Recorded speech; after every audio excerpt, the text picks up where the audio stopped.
Oh dear. Hi guys. You might be able to hear me. If you can't hear me, I'll have to do an overdub. Right, I'm doing another picking of overwintered lettuce, the red Rossa here. The plants that you can see to your left or right are sweet peas that have got to go out, and this is the lettuce bed. So basically, this is the one where I pick individual leaves and have a bucket of water here.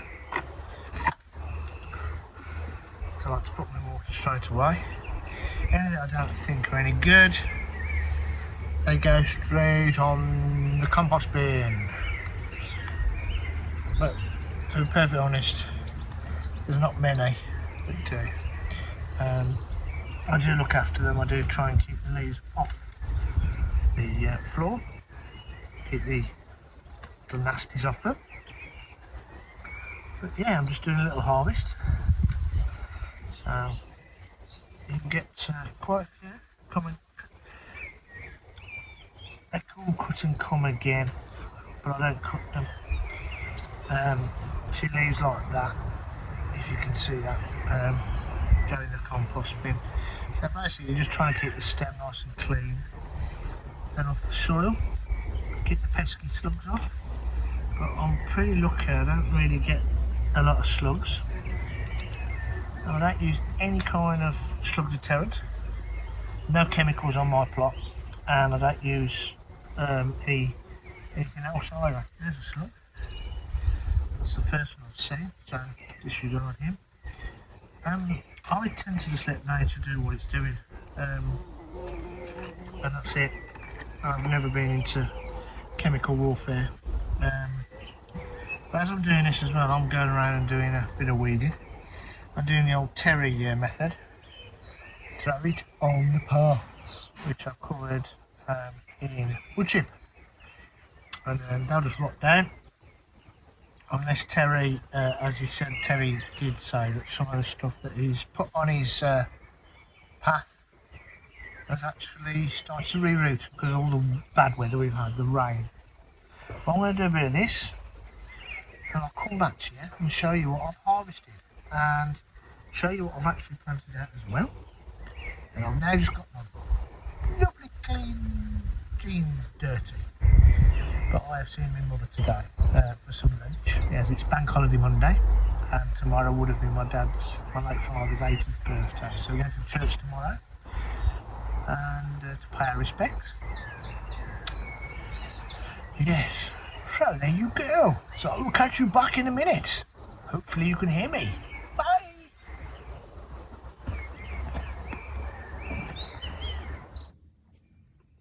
So there you go. So basically, as I said, Rossa. So these ones that are touching the ground, you can see they're not actually bad on this little plant, but I don't like the looks of these.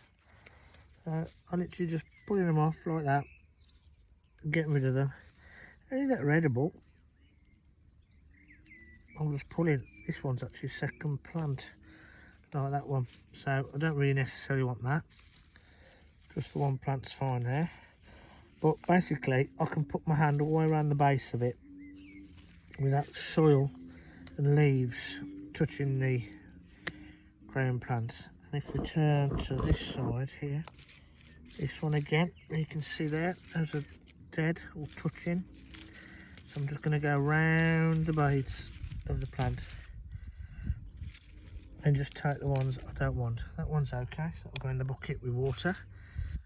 And you can be quite ruthless with these actually to pick, but just try and keep airflow and the rest of it by picking up these little leaves off the bottom. And if we move to this one, you can see here there's quite a few here, so I'll literally just go around with my hand. I can feel them, and if I feel any that are okay to eat, straight in the bucket. There you go. Look, nothing wrong with those, and it keeps them going. And there's a load this side here which I'm going to pick.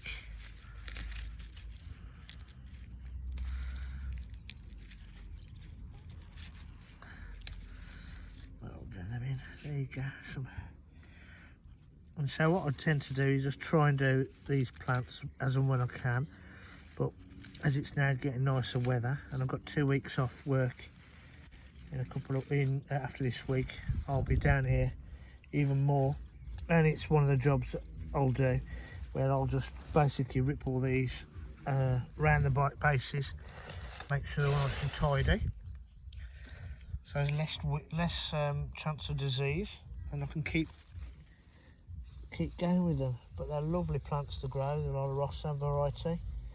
Frilly, that one's a bit naff, but I've picked loads and loads of these already, and as I said, these have been overwintered. So there you go, there's a little tip.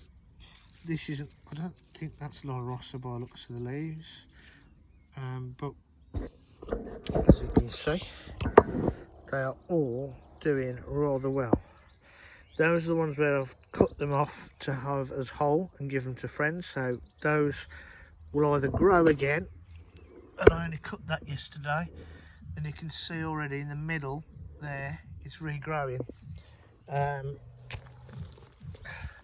That one there, I actually chopped that back for a friend, and it's grown back already like that in 2 weeks. The green ones, I don't bother with those, I just chop them off. They're little gems. No, they're not little gems at all. They're Webb's Wonder.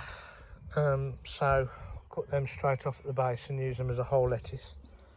But anyway, I was going to give you a little, that's some of the other lettuce that I've grown. I know you've seen a few of these bits and pieces, but I've filled in the gaps. I think I'll show you. These are some little gems that I've put in today. I've done the square foot gardening method again. I've put the wire up today, and there's some beetroot here that's got to go out. So I'm going to be putting a few bits of those in these squares, either in the middles, and then they'll go back. That will go back into the polytunnel, all the rest of them. I won't net it. I'm going to see if I can get away with netting this and see. Hopefully the pigeons don't do their worst to it. But again, these are all modules, so I know, you know, I'm like with the module planting now. I don't faff around with them. They go bish bosh, and in they go. So they live or they die. It's as simple as that. So there you go. There's the potatoes. I've shown you the potatoes then. In buckets. Potatoes in the ground. Gooseberries. I've got to put some sticks up and try and support them. Never grown gooseberries before. Apparently that's what you're meant to do to support them. This is my dad's memorial sort of garden patch. Got some strawberries to go in the front, and I've still got to finish off. I've got the wood here, the front, but I haven't got quite enough proper length. So I was going to make them up, but I don't want that. It's not going to look right. So yeah, and overwintered leeks going to seed. There you go. So they need to come up, but I've got so much at home. So many of them home, but they'll all come up and I'll chop them up. But yes, they're going up. And they're going to seed quite. Look at the size of that. It's an escape. So yeah, these can all come up now. I think I might take these up tonight, you know. It's another one, they've all gone. So take them up, chop them all up, freeze them. I'll see if I've got room in the freezer. Raw beans, doing brilliant. Got a bit of weeding to do, but to be perfectly honest, I never worry about this type of weeds. They're just surface weeds. You just put them up as and when. So I was going to put the sweet corn out. I've got some sweet corn. I've got a bit of sweet corn. I've put some more sweet corn in as well, because I normally do about 40 to 60. It might be a bit late in the season, but the weather's been so bad, I dare not start them off earlier. because I didn't know when I was going to set them out. But anyway, I'm going to put them out as well. I'm going to leave it there because I can see that this is 7 minutes long, plus all the other bits and pieces that you've already watched. So anyway, that's what it's looking like. So I hope that's a little tip or how I do it. If you really want to see a pro do it, what I've just done, pop over to Charles Dowding's channel. He's absolutely brilliant at it, and it doesn't take you long, honestly, to do a bag of lettuce. And give it to friends and family and loved ones. You know, fresh salad, fresh lettuce, can't beat it. Another thing as well, if you break the lettuce leaves off or chop the lettuce and you see a white milky substance, don't worry about it. It's not poisonous, it's lactose. Lactose? I think it is, yes. It's basically the lettuce bleeding. The reason why you don't see it when you buy shop bought stuff is because it's washed. It's as simple as that. Won't harm you at all. It's just it's blood, basically. I actually didn't realise that, and I've never really seen a lot of it, but I noticed it because I don't really usually harvest lettuce as whole. This is the first season, but the ones in the polytunnel I harvested, I cut the base off, the big thick stalks, to take the leaves off, and it was all milky. And I was thinking, what on earth's this? So I read up on it, and it is that. It's actually called lettuce lactose or something like that. If I remember, I'll put the link in the description so you can look at that. So don't worry about it. All right. So without further ado, I'll let you all go. Have a lovely rest of the bank holiday weekend. Well, it is for us. We're in the UK. It's Monday. But just have a lovely time, whatever you're doing. Look after loved ones, look after one another. Please hit the subscribe button if you haven't subscribed already, and a thumbs up or thumbs down. Leave a comment. I do try and reply to every single comment I get. I'm not a massive channel, so 9 times out of 10 I can reply to each and every one of you. You'll always have cheers at the end with a couple of beer tankards, because that's my sort of calling card, and that just means basically thank you very, very much. It's an English thing, a British thing, or European thing.